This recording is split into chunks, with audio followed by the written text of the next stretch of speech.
오늘 말씀의 제목은 눈을 들어 바라보라 라는 제목으로 함께 은혜를 나누고자 합니다. 우리가 세상을 살아가다 보면 일상에서 종종 듣는 이야기가 있습니다. 세상은 다 그런 거야 라는 이야기를 우리가 듣기도 하고 우리 입으로 그렇게 다른 사람에게 그 말을 전달하기도 합니다. 이 말을 사용할 때 보면 근데 대부분의 경우에는 좋은 의미로 쓰인다기보다는 어떤 일이 우리가 겪게 되었을 때 불공평하다거나 어떤 일 자체가 굉장히 냉혹해요. 그런 것들, 차가움에 대한 그런 것들이 이루어질 때 그 현실을 수긍하면서 말하는 경우가 굉장히 많다라는 것입니다. 이 말을 들을 때 어김없이 우리들은 그렇죠. 세상은 원래 그런 곳이고 세상에 있는 사람들은 또 이기심과 또 부조리로 가득하기 때문에 어쩔 수 없다라고 푸념하면서 그렇게 체념하게 되는 우리의 모습을 보게 됩니다. 퇴근 시간이 되었습니다. 일기예보에도 없던 장대비가, 소낙비가 갑자기 내리기 시작했습니다. 한 청년이 퇴근을 하다가 그 비를 피해서 건물의 처마 밑으로 이제 들어가게 됩니다. 그 청년이 들어간 그 처마 밑으로 어떤 할아버지 한 분께서 들어오게 됩니다. 그 이후로 많은 사람들이 비를 피해서 그 처마 밑으로 다 들어왔고 이제 그곳은 발 디딜 틈이 없었습니다. 더 이상 들어오면 안 되는 거예요.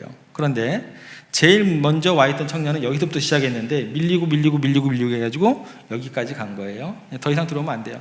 저 끝자리에 딱 가니까 빗방울이 자기에게 들추기 시작하는 거예요. 그래서 어떻게 해서든 빗방울 피워보려고 자꾸 밀었는데 자꾸 밀리는 것, 어쩔 수 없는 어떤 그런 모습이었다라는 것입니다. 그 순간 굉장히 체격이 좋은 아저씨 한 분이 딱 저기로 오더니 밀치고 들어오는 거예요. 여기 끝에 있던 청년이 어떻게 되었을까요? 퉁 튕겨져 나간 거예요. 처마 밑에 겨우 이렇게 버티고 있었는데 체격이 좋은 아저씨가 여기 보일 리가 있나요? 퉁 미니까 툭 떨어져 나간 거예요. 그 청년이 비를 쫄딱 맞았습니다. 하도 어이가 없어서 한동안 처마 쪽을 바라보고 계속해서 물끄러미 쳐다보고 있었습니다. 그랬더니 그 청년 다음으로 왔던 할아버지께서 그 청년을 이렇게 보면서 이렇게 이야기를 합니다. 젊은이, 세상 일은 다 그런 거야 라고 이야기를 했습니다. 이 이야기를 들은 청년이 장대비가 내리는 하늘을 이렇게 물끄러미 한번 쳐다보고 또 처마 밑에 옹기종기 모여있는 그 사람들을 이렇게 한번 쳐다보고 그리고 난 다음에 갑자기 아무 말도 없이 저쪽으로 뛰어가는 거예요. 그래서 사람들은 다 뛰어가나 보다 생각을 했어요. 그런데 한 4분이나 5분이나 지났을까요? 그 청년이 양 손에 비닐 우산을 한 5개를 사가지고 오는 거예요. 그리고 거기 있는 사람들에게 이쪽부터 할아버지부터 하나씩 이렇게 나눠주면서 한 분 한 분에게 이렇게 이야기를 합니다. 세상은 절대 그런 것이 아닙니다 라고 이야기를 하면서 이렇게 우산을 나눠줬어요. 그리고 그 청년은 다시 자기가 가져온 어떤 우산도 하나도 없이 비를 맞고 저쪽으로 사라져 버렸어요. 그리고 그 글의 끝에 이렇게 결론을 맺고 있습니다. 네, 그렇습니다. 세상은 절대 그런 게 아닙니다. 왜냐하면 하나님께서 살아계시고 하나님께서 택하신 그분의 백성들이 이 세상 가운데 살아가고 있기 때문입니다 라고 그 글이 끝나게 됩니다. 여러분, 세상은 다 그런 게 아니라고, 하나님께서 살아계시고 또 하나님을 사랑하는 사람들이 있어서 세상은 여전히 살만하다고 외칠 수 있는 사람들이 갈수록 많아지면 좋겠습니다. 특별히 여러분들이 아름답고 멋진 세계를 만들 수 있다고 많은 사람들에게 그렇게 만들어가면서 그런 감동을 끼치는 여러분들이 되었으면 좋겠습니다. 이 땅의 교회들이 그랬으면 정말 좋겠습니다. 오늘 우리가 함께 읽은 본문은 창세기 13장의 말씀입니다. 창세기 13장은 아브라함과 그의 조카 롯 사이에서 일어나는 갈등이 이렇게 그려지고 있습니다. 이 갈등을 우리가 표면적으로 보면 무슨 싸움이에요? 재산 싸움입니다. 유산 싸움이에요. 땅 싸움이에요. 내가 더 많이 차지하고자 하는 그런 모습입니다. 그런데 이게 표면적인 어떤 그런 갈등인 거지 근본적으로는 그 싸움이 아닙니다. 근본적으로는 어떤 얘기냐면 믿음의 사람들에 대한 시험이에요. 누구에 대한 시험일까요? 아브라함과 롯, 너희들의 그 시선이 뭐냐는 거예요. 아브라함이 세상을 바라보는 시각과 그의 믿음을 시험하는 굉장히 중요한 사건이다라는 것입니다. 단순히 재산 싸움이 아니에요. 이 이야기를 통해서 우리가 두 가지 상반된 선택을 하는 것을 보게 됩니다. 첫 번째 선택은 롯이겠죠.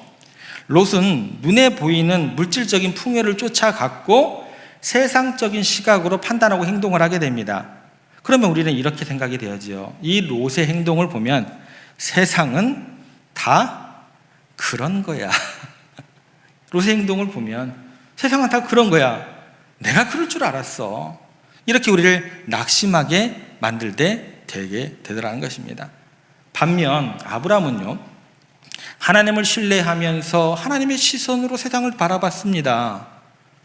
아브라함은 세상의 이익이 아닌 하나님의 약속을 신뢰하면서 그분의 뜻을 따라 갔기 때문에 내가 가진 것 기꺼이 양보하고 내려놓을 수 있다라는 그 모습을 보여주게 되었습니다.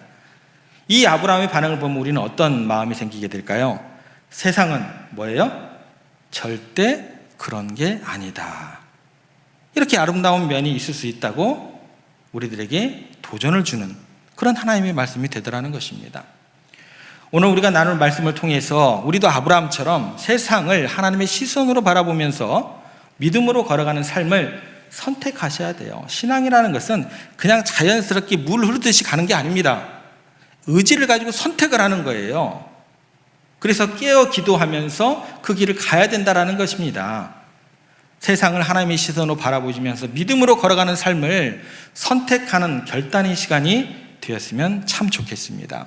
그래서 오늘 우리가 첫 번째 살펴볼 주제는 뭐냐면 사람만 바라보지 말고 하나님을 바라보라 라는 주제로 함께 은혜를 나누고자 합니다. 한번 따라해 보겠습니다. 사람만 바라보지 말고 하나님을 바라보자. 예, 저 보지 마시고 하나님 바라보셔야 돼요. 예, 이 주제를 가지고 함께 은혜를 나누고자 합니다. 아브라함이 조카 롯을 아들같이 귀하게 여겼어요. 그죠? 그리고 모든 것을 다 그 사랑하는 만큼 귀하게 여긴 만큼 다 양보를 해줬습니다. 우리가 보통 이렇게 다 양보를 해줘요. 우리가 그렇게 배려를 해주면 우리가 기대하는 건 뭘까요? 우리가 양보를 하고 베풀어주고 그렇게 배려를 하고 난 다음에 우리가 기대하는 것은 뭐냐면 내가 이만큼 양보를 했고 이만큼 선을 베풀면 저 사람이 인간이라고 한다면 예, 저 사람도 인간이니까 나에게 조금은 배려를 해주겠지 이렇게 생각을 하게 됩니다. 그렇죠? 예. 그리고 그 생각의 결과는 어떻게 연결이 될까요? 그 생각의 끝은요, 어김없이 여러분들을 실망시키게 되어 있습니다. 실망은 실망으로 끝나는 게 아니고 여러분들에게 상처를 주게 되어 있다는 것입니다. 사람 바라보고 사람 기대하고 사람 믿었다가 늘 상처를 받게 되는 게 세상사 우리들이 겪게 되는 그 모든 모습이 될 수 있다는 것입니다. 오늘 본문에 나오는 아브라함은요, 조카 롯이 그런데 어떻게 반응하냐에 상관없어요.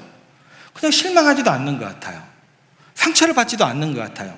그냥 무덤덤한 것 같아요. 이걸 좀 더 우리가 좀 더 강조를 해서 이야기를 하면 오히려 뭐 그가 어떻게 해든 나는 그냥 즐거운 것 같아요. 그냥 행복해 보이는 아브라함의 모습이 등장하게 됩니다. 왜 그럴까? 그런 생각이 들게 돼요. 아브라함이 조카 롯에게 이렇게 이야기합니다. 너가 좌하면 나는 우하고 너가 우하면 나는 좌하겠다. 굉장히 배려가 많이 담겨 있는 이야기예요. 조카가 보기에 야, 우리 삼촌 대단하다. 정말 어른으로서 정말 존경할 만하다. 그런 말을 한 거예요. 그러면 이 말을 들은 조카가 기본적으로 사람 됨됨이가 되었다고 한다면 어떻게 해야 돼요? 인본주의적인 관점으로 볼 때 어떻게 해야 돼요? 손 아래 사람으로서 당연히 뭐라고 반응해야 돼요? 아이, 삼촌 무슨 말씀이세요? 저보다 어른이시고 저 그 이야기 들은 것만으로도 충분합니다. 이 모든 것들은 그리고 하나님께서 삼촌에게 주신 것이 제게 주신 게 아니지 않습니까? 나이도 어린 제가 어떻게 먼저 낼름 그거 먹겠습니까? 삼촌이 먼저 좌하면 내가 우하고 삼촌이 먼저 우하면 제가 좌하겠습니다. 뭐예요? 이게 사람의 도리죠. 이게 뭐예요? 조카로서의 도리죠. 그랬으면 얼마나 좋았을까요? 인간다움, 인본주의, 이게 인본주의 그런 의미잖아요. 이게 나타나게 될까요? 예. 그런데요, 절대로 세상 사람들은 그렇게 하지 않습니다. 세상 사람들은요, 뻔뻔할 정도로 자기 이권은 자기 이권대로 다 챙겨요. 뒷주머니 다 챙깁니다. 거기에서 끝나면 좋게요.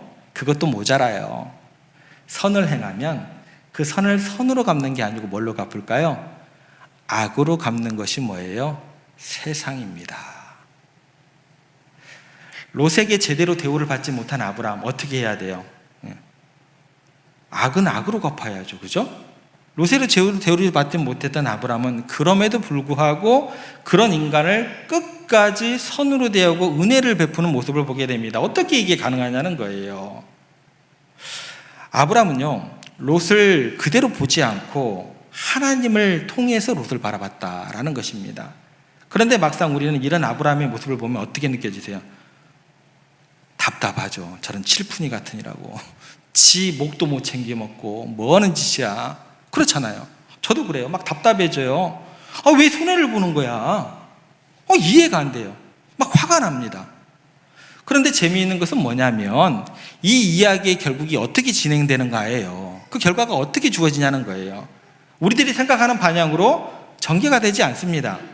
지금 이 순간 아브라함이 손해보는 것 같아요. 그래서 우리가 화가 나는 거잖아요. 내가 지금 이 순간 손해보면 화가 나요. 막 기분이 나빠져요. 아브라함이 그런 상황에 놓이면 그렇게 보여요. 근데 지금 이 아브라함의 선택이 결과적으로는 잘못된 선택이 아니라는 게 성경을 통해서 우리가 증거가 되는 것입니다. 롯이 그렇게 이기적으로 선택을 하고 자기 욕심을 있는 대로 채우고 떠난 결과가 과연 롯에게 이후의 삶이 행복으로 다가갔냐는 거예요. 우리들은 알죠. 그 길의 결국이 행복이 아니고 불행이 다가오게 되었다라는 거 우리들은 알게 됩니다. 롯은 몰라요. 그렇게 자기가 원하는 대로 선택을 해서 결국 도달한 곳이 어디예요? 어딘지 12절 말씀 한번 가보겠습니다. 12절 말씀 저희들이 함께 읽겠습니다. 아브라함은 가나안 땅에 거주하였고 롯은 그 지역의 도시들에 머무르며 그 장막을 옮겨 소돔까지 이르렀더라. 롯이 원하는 대로 자기의 그 생각했던 대로 어디까지 이르게 되냐면 자기가 원하는 대로 욕심했던 그대로 도달한 곳이 소돔입니다. 자기가 봤던 대로 그곳은 어떻게 돼요? 물이 많아요. 굉장히 풍부해요. 막 화려해요. 그곳에 드디어 도달을 했어요. 이 순간 롯이 무슨 생각을 했을 것 같아요? 내 말이 맞잖아. 그죠? 내 생각이 틀림이 없었어. 내가 그 순간 아브라함과 잠깐 갈등이 있었지만 내가 선택을 잘한 거야. 그거 조금 불편한 감수하고 내가 이렇게 큰 거 얻었잖아. 이런 풍요로움 얻었잖아. 야, 내가 선택 잘한 거야. 내 눈으로 본 것이 정확했어. 이렇게 생각을 했겠죠. 여러분은 어떠세요? 여러분은 롯의 결과가 어떤 건지 압니다. 이 가운데 등장하는 도시 이름이 뭐예요? 소돔입니다. 소돔이라는 도시의 이름을 딱 듣는 순간 여러분들은 어떤 생각이 드세요? 섬찟하죠. 조금 있다 이곳이 어떻게 돼요? 불과 몇 장 지나지 않아서 소돔과 고모라에 하나님의 불이 내려서 완전히 다 멸망당하게 될 도시 이름이 뭐예요? 소돔이거든요. 자기 욕심껏 자기가 원하는 대로 다른 사람에게 아프게 하고 선택을 했다고 그게 뭐예요? 지금 이 순간에는 굉장한 것 같고 막 물이 풍부한 것 같고 화려한 도시에 가 있는 것 같은데 그 선택은 뭐예요? 좋은 것이 아니다라는 거예요. 여러분, 내가 지금 이 순간 이 자리에서 내가 손에 쥐었다고 내 것이 되는 게 아니라는 말씀입니다. 쥔 것 같으세요? 아니다라는 거예요. 롯이 이렇게 잘못된 선택을 하게 된 이유가 뭘까요? 롯 자체가요, 아브라함과 전혀 반대되는 시선으로 살았던 사람입니다. 하나님을 바라보지 않았어요. 철저히 뭐를 바라봤어요? 화려한 도시, 사람들을 바라보고 자기 욕심을 채우기 위해서 그 모든 것들을 선택하고 그것에서만 집중했다라는 것입니다. 13절 말씀 한번 가볼게요. 어떻게 기록되어 있는가 볼게요. 13절 말씀 같이 읽습니다. 소돔 사람은 여호와 앞에 악하며 큰 죄인이었더라. 자, 질문 드릴게요. 롯이 그곳을 선택을 했을 때 소돔이 얼마나 타락하고 하나님 앞에서 악한 도시인지 알았어요? 몰랐어요? 알았죠. 뭐라고 나와 있어요? 소돔 사람은 여호와 앞에 악하며 큰 죄인이었더라. 이게 롯에게 선택의 순간에 중요했을까요? 중요하지 않았을까요? 중요하지 않았으니까 그 길을 간 거죠. 그죠? 무엇이 보이는 거예요? 풍요로움이 보이는 거예요. 좋은 것이 많은 것이 보이는 거예요. 누구는 안중에도 없고 하나님은 안중에도 없는 거예요. 사람만 본 거래요. 그러다가 멸망의 길로 성큼 들어가게 되더라는 것입니다. 아브라함은 전혀 반대죠. 롯이 이렇게 못되게 행했음에도 불구하고 14장에 가면 결국 그 소돔과 고모라가 전쟁통에 다 망하게 되고 모든 사람이 포로로 잡혀가게 될 때 아브라함이 목숨을 걸고 가서 자기 조카 롯을 구해주게 됩니다. 자기에게 그렇게 못되게 굴었는데 끝까지 구해줍니다. 나중에는 어떤 일이 벌어지는지 여러분들이 잘 알다시피 소돔과 고모라가 완전히 불심판 받게 되어질 직전에 기도를 합니다. 제발 살려달라고, 롯을 살려달라고. 여러분, 왜 아브라함은 롯은 자기에게 은혜를 원수로 갚았음에도 불구하고 선을 악으로 갚았음에도 불구하고 끝까지 사랑하고 이렇게 선을 베풀 수 있냐는 거예요. 사람 자체만 보면, 사람의 도리로만 접근을 하면 절대로 이름 가능 불가능합니다. 나올 수가 없어요. 아브라함은 하나님을 바라보고 있다라는 거예요. 사람 너머에서 있는 역사를 운행하시고 그 사람을 주관하고 계시는 하나님을 바라보고 있기 때문에 하나님이 보시는 눈을 통해서 롯을 바라봤기 때문에 이게 가능하다라는 거예요. 그래서 무슨 마음이 드는 거예요? 하나님의 마음으로 그를 불쌍히 여기는 거예요. 그를 긍휼히 여기는 거예요. 아브라함이 사실 조카 롯을 볼 때마다 자기 자신을 보고 있는 거예요. 자기 자신이 투영되고 있는 거예요. 하나님께서 자기에게 그렇게 부족했을 때 어떻게 선을 베푸셨는가, 그게 자꾸 떠오르는 거예요. 그 하나님을 보면서 롯을 통해서 자기 자신을 바라보게 되더라는 거예요. 내용은 이렇습니다. 아브라함이 자기 자신이 하나님께 지시한 땅으로 갔잖아요. 거기서 기근이 나니까 애굽으로 쪼르르 도망가 버립니다. 그리고 그곳에 가서 하나님을 의지하지 않아요. 하나님을 잊어버렸어요. 하나님을 불신하게 됩니다. 먹고 살기 위해서 아내를 누이라고 속이고 팔게 됩니다.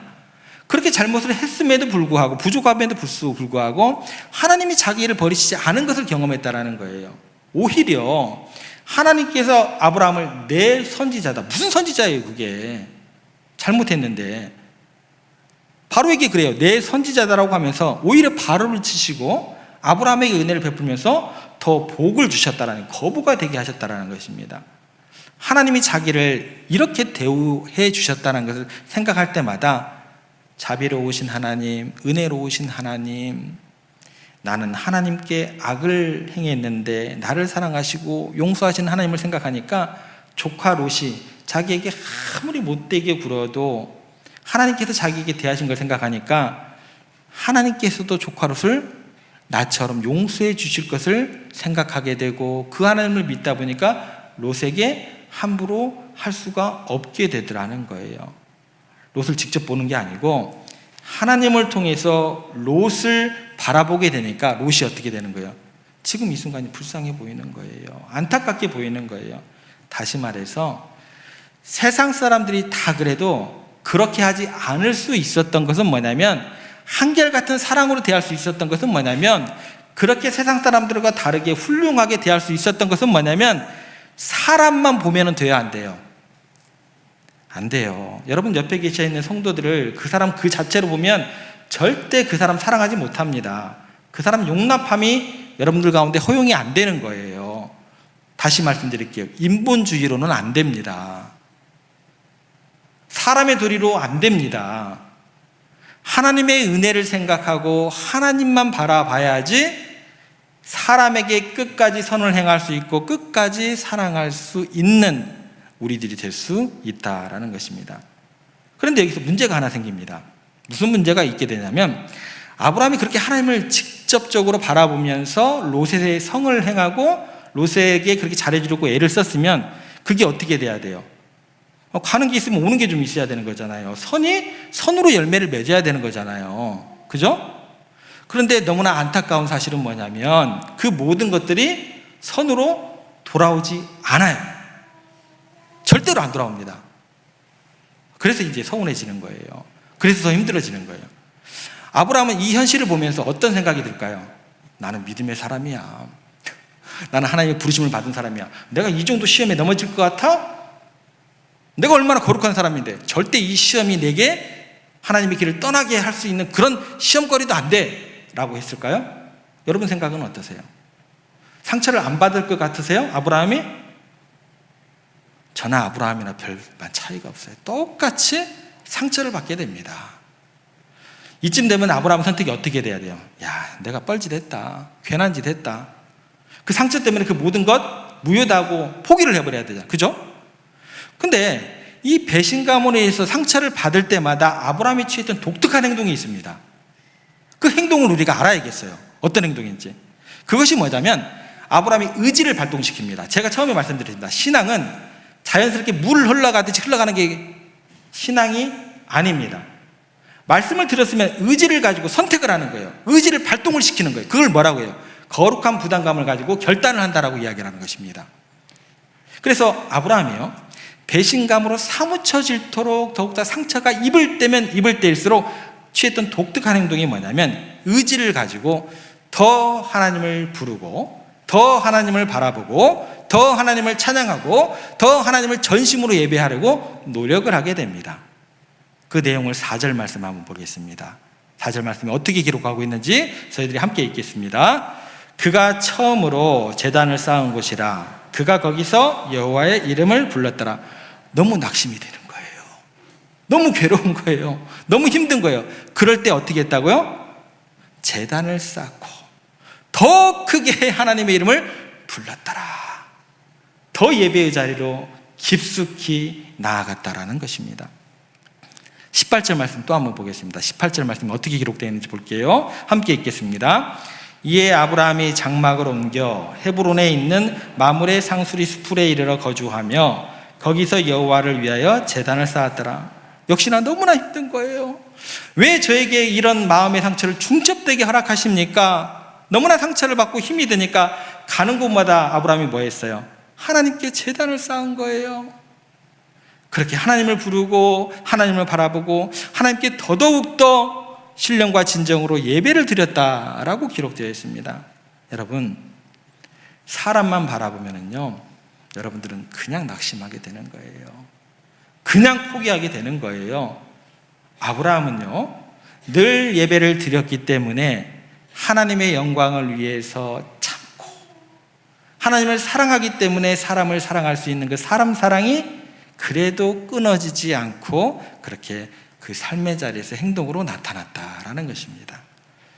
이것을 더 잘 보여주는 내용이 왜 이렇게 아브라함이 이렇게 처절하게 손해보면서까지 조카에게 모든 것을 양보했는지 그 이유가 7절에는 더욱더 구체적으로 나오게 됩니다. 그 이유가 뭔지 우리가 7절 말씀 같이 읽어보겠습니다. 함께 읽겠습니다. 그러므로 아브라함의 가축의 목자와 롯의 가축의 목자가 서로 다투고 또 가나안 사람과 브리스 사람도 그 땅에 거주하였는지라. 자, 이 말씀을 보시면 지금 삼촌과 조카가 그 땅에 거주하고 있었어요. 예? 그리고 하나님을 믿는 사람들이죠, 이 사람들은. 그런데 그들이 막 다투고 있었어요. 그죠? 근데 압불사, 그때 그 땅에 누가 같이 거주하고 있었어요? 누가 있었어요, 거기에? 가나안 사람들과 브리스 사람들이 같이 있었어요. 이 사람들은 어떤 사람들이에요? 하나님을 믿지 않는 사람들이 그 땅에 같이 있었어요. 이걸 딱 보는 순간 아브라함이 압불사, 가슴이 덜컥 내려앉는 거예요. 안 믿는 사람들이 함께 보고 있는데 믿는 사람들끼리 지금 싸우고 있는 거예요. 교회 안에서 싸우고 있는 거예요. 세상 법정이 고소하고 있는 거예요. 그 땅에 같이 있었는데 아브라함이 보기에 이 순간 압불사 들은 생각이 들었던 그 시간에 이 모습 자체가 하나님께 영광이 되지 않는 거예요. 하나님께 예배하는 삶이 일상이 되어 있었던 삶인데 아브라함이 순간 깨우친 건 뭐냐면 내 소유 때문에 거룩하신 하나님의 이름이 땅에 떨어진다면 그건 있을 수도 없는 일이다. 내 소유 다 던지겠다는 거예요. 다 포기하겠다는 것입니다. 야, 네가 원하는 대로 다 가져가. 다 가져가. 어른으로서, 더 많이 복을 받은 사람으로서, 더 많이 가지고 있는 사람으로서, 더 큰 것, 하나님의 영광을 위해서, 하나님의 거룩한 일을 위해서 야, 네가 다 가져가. 이 얘기하고 있습니다. 예수님께서 뭐라고 하신 줄 아세요? 부자가 더 하나님의 나라에 들어가기가 어려운 것이니라. 아브라함이 그 귀한 결단을 했다라는 거예요. 너 원대로 가져가라. 우리가 싸워서는 안 된다. 하나님을 믿는 사람들이 싸우는 거 안 믿는 사람들이 보지 않느냐. 차라리 내가 포기하겠다는 거예요.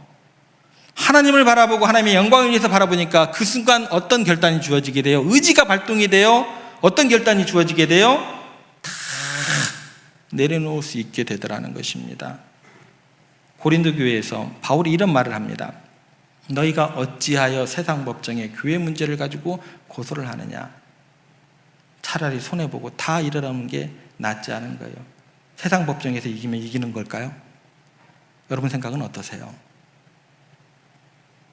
하나님의 영광을 위해서 하나님만 바라보는 사람은요, 양보하고 하나님의 영광이 누가 된다고 한다면 다 내려놓는 그런 삶을 살아갈 수 있어야 되는 것입니다. 여러분, 이번 주 중에 여러분들 직장에서 또 여러분의 삶의 자리에서 여러분들 화를 돋구는 사람을 만날 거예요. 말다툼이 일어날 거예요. 누가 어떻고 저떻고 막 이야기가 나올 거예요. 그 순간 어떻게 해야 될까요? 여러분 자신만 생각하지 마시고 믿는 사람으로서, 부르심을 받은 자로서 하나님의 영광을 위해서 차라리 손해보기를 의지를 가지고 결단하는 우리들이 되었으면 좋겠습니다. 예수님께서 어떻게 하셨는가, 그 본을 보면 우리가 어떻게 해야 될까 답이 나와요. 예수님께서 늘 하나님만 바라보셨기 때문에 자기를 배신하고 팔아넘긴 제자들을 어떻게 해요? 용서하고 축복할 수 있었습니다. 자기에게 침뱉고 저주하는 자들을 하나님께 용서해달라고 기도를 하셨던 그 기도를 들여 올릴 수 있다. 그 예수님이시다는 거예요. 영광스러운 순간에도, 가장 비참한 순간에도 예수님이 낙심하지 않고 끝까지 그들을 용납하고 사랑할 수 있었던 것은 뭐냐면, 예수님의 그 마음 가운데, 예수님의 그 삶의 자리에서는 하나님은 어떤 분이세요? 살아계신 분이셨어요. 여러분 삶에 하나님이 살아계세요? 예. 예수님께서는 그 삶의 모든 여정 가운데 하나님께서 살아계시고, 살아계신 하나님께서 자기를 신원해 주실 것을 믿었기 때문에 그 길을 묵묵히 하셨다라는 거예요. 어떠한 상황 가운데서도 최종적인 그 시선은 누구에게 둬야 돼요? 하나님께 두셔야 됩니다. 하나님께 두셔야 돼요. 우리도 아는데 세상 사람들이 모를 거라고 우리들이 그냥 꽝 머리 박고 있는 것처럼 그런 부끄러운 모습이 어디 있습니까? 믿음의 사람들은 모두 그랬어요. 야곱이 야복강가에서 하나님을 만났습니다. 관뒀뼈가 부러졌어요. 분이엘, 하나님의 얼굴을 경험했다. 그게 분이엘이잖아요. 하나님을 만났다라는 거예요. 그런데 이 하나님을 만나고 난 다음에 자기를 죽이려고 400명의 군사를 이끌고 자기에게 오는 그 포악한 그 에서 형님을 만났을 때 그가 취했던 행동이 뭐예요? 7번이나 땅에 절을 하면서 그의 형을 목으로 끌어안고 하는 말이, 내가 형님의 얼굴을 배운즉, 뭐를 본 것 같다고 그 다음에 얘기할 것 같으세요? 누구의 얼굴을? 하나님의 얼굴을 본 것 같습니다. 그 얼굴을 봐야 내가 가진 것이 많아도, 내가 더 힘이 있어도 그 사람을 존중히 여길 수 있다는 거예요. 사람의 도리로는 그게 안 됩니다. 하나님의 얼굴을 본 것 같습니다. 우리가 믿음이 있다고 생각하고 또 신앙생활을 한다고 생각하면서 이런 모습이 안 나온다고 한다면 그거는 거짓 신앙입니다. 직분의 높고 낮음과 상관없는 거예요. 여러분, 하나님을 믿는 사람은 누구의 얼굴을 보든지 어떤 상황 가운데서도 하나님을 볼 줄 알아야 된다는 것입니다. 요셉이요, 보디발 장군의 아내가 자기를 집요하게 유혹을 하고 괴롭히는데 그때 뭐라고 얘기를 하냐면, 내가 어찌 하나님 앞에서 득죄하리까. 거기 하나님이 어디 있어요? 자기하고 보디발 장군의 아내밖에 없는데 무슨 소리를 하고 있는 거예요, 요셉이 지금. 근데 무슨 얘기를 하고 있어요? 내가 어찌 하나님 앞에서 득죄하리까. 하나님을 먼저 보고 그 다음에 사람을 봤다라는 거예요. 이게 뭐예요? 이게 신앙인 거예요. 말만 뻔질이 하는 게 신앙이 아닙니다. 그게 믿음이 아니라는 거예요. 여러분, 세상이 다 그래도 그렇지 않은 사람들을 세상으로 발견하게끔 하셔야 됩니다. 하나님의 사랑과 임재라는 것은 뭐냐면 여기 앉아서 막 거룩하게 표정 짓고 예배드리고 주여 삼창하시고 이게 하나님의 사랑과 임재를 경험하는 것이 아닙니다. 더욱더 확률을 높일 수는 있겠죠. 하나님의 사랑과 임재라는 것은 뭐냐면 우리가 하나님을 경외하고 하나님 중심으로 바라보는 그 사람들을 통해서 세상 가운데 드러나게 될 때 그게 하나님의 사랑과 임재와 하나님의 영광이 이 땅 가운데 가득하게 되는 정말 신앙의 본질이 세상 가운데 퍼져나가는 하나님의 나라가 퍼져나가는 그 순간이 되는 것입니다. 여러분들이 만나는 사람들 그리고 모든 상황 속에서 하나님을 바라보는 여러분들 때문에 하나님의 사랑과 임재가 경험되어지기를 주님의 이름으로 부탁을 드립니다. 말씀을 정리하겠습니다. 오늘 우리가 아브라함의 선택을 통해서 하나님의 시선으로 세상을 바라보는 그 시선이 얼마나 중요한지 우리가 배웠습니다. 세상은 우리에게 시시때때로 이야기할 거예요. 세상은 다 그런 거야 라고 만들어서 여러분들을 체념하게 만들고 푸념하게 만들 거예요. 그렇게 되겠지만 하나님께서는 우리에게 그분의 관점으로 세상을 바라보라고 여러분들을 날마다 말씀으로 초대하고 계십니다. 아브라함은 눈에 보이는 현실보다도 보이지 않는 하나님의 약속을 의지를 가지고 선택을 했습니다. 그 결과 단순히 땅을 얻은 것이 아니라 하나님과의 더 깊은 관계를 경험을 하게 되었습니다. 굉장히 중요한 질문을 우리에게 던지게 됩니다.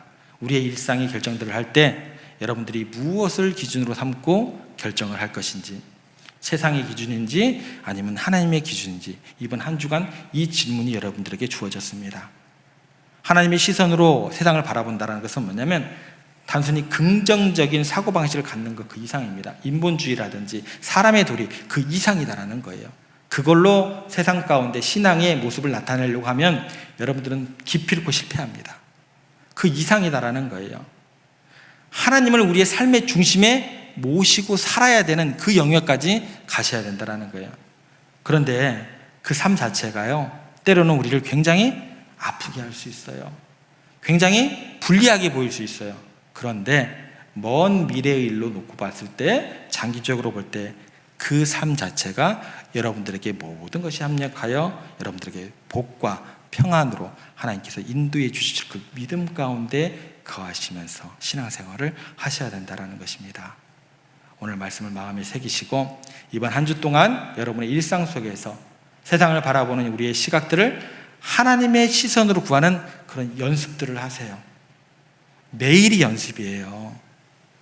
저도 연습합니다. 항상 저라고 뻔지르하게 그런 모습으로 나아갈 수 있을 것 같으세요? 너무나 부족하기 때문에 이 말씀의 그 어떤 찔림이 제게 더욱더 많겠죠. 그래서 또 연습을 하셔야 된다는 것입니다. 이번 한 주간 연습하시기 바랍니다. 그래서 하나님께서 여러분의 삶 속에서 그 연습을 통해서 더욱더 하나님의 함께 하심과 은혜의 충만함을 통해서 더욱더 세상에서 빛과 소금의 역할을 감당하면서 하나님의 기쁨이요 자랑이 되는 여러분들이 되시기를, 그 안에서 여러분들을 변화시키는 도구로 우리 교회와 여러분들을 사용하는 그런 귀한 일들이 일어나게 되기를 주님의 이름으로 부탁드립니다.